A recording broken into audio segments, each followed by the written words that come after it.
మెదక్ జిల్లా కేంద్రంలోని ఇరు వర్గాల జరిగిన గొడవలు అదుపులోకి వచ్చాయని, గొడవలకు కారణమైన ఒక వర్గానికి చెందిన 16 మందిని, మరో వర్గానికి చెందిన 11 మందిని అరెస్టు చేసి రిమాండ్కు తరలించామని మెదక్ జిల్లా ఎస్పీ డాక్టర్ బి. బాలస్వామి తెలిపారు. ఈరోజు ఎస్పీ కార్యాలయంలో మీడియా సమావేశంలో ఆయన మాట్లాడుతూ, రెండు వర్గాల మధ్య జరిగిన గొడవల కారణంగా ఇతర జిల్లాల నుంచి పోలీస్ ఫోర్స్ తెప్పించి గొడవలను అదుపులోకి తీసుకోవడం జరిగిందని ఆయన తెలిపారు. ముఖ్యంగా సోషల్ మీడియా, వాట్సాప్ గ్రూపులలో ఒకే వర్గానికి చెందిన వారు గ్రూపులో పెడుతున్నారని ఆయన తెలిపారు.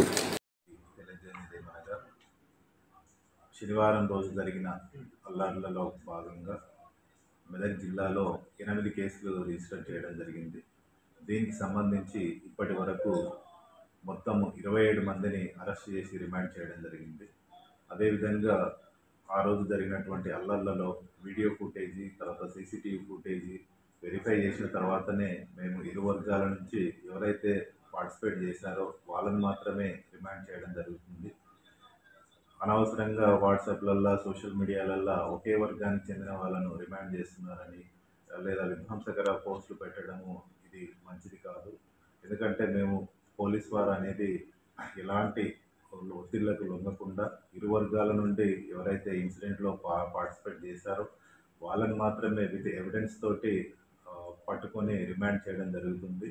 ఇంకా ఇట్లాంటి పుకార్లు అనేటివి సోషల్ మీడియాలో పుట్టించవద్దని, ప్రజలందరూ కూడా సామరస్యంగా మెలగాలని, వారి దృష్టికి ఎవరైనా తప్పుడు పర్సన్ని మేము తీసుకొచ్చినట్టు ఎవరైనా అనుమానం ఉంటే వాళ్ళు ఇమ్మీడియట్గా జిల్లా ఎస్పీకి ఇన్ఫార్మ్ చేయవచ్చు. వాటిని ఎవిడెన్స్తో పాటు వెరిఫై చేసి అతని ఇన్వాల్వ్మెంట్ లేకపోతే కంపల్సరీగా వదిలేస్తాము.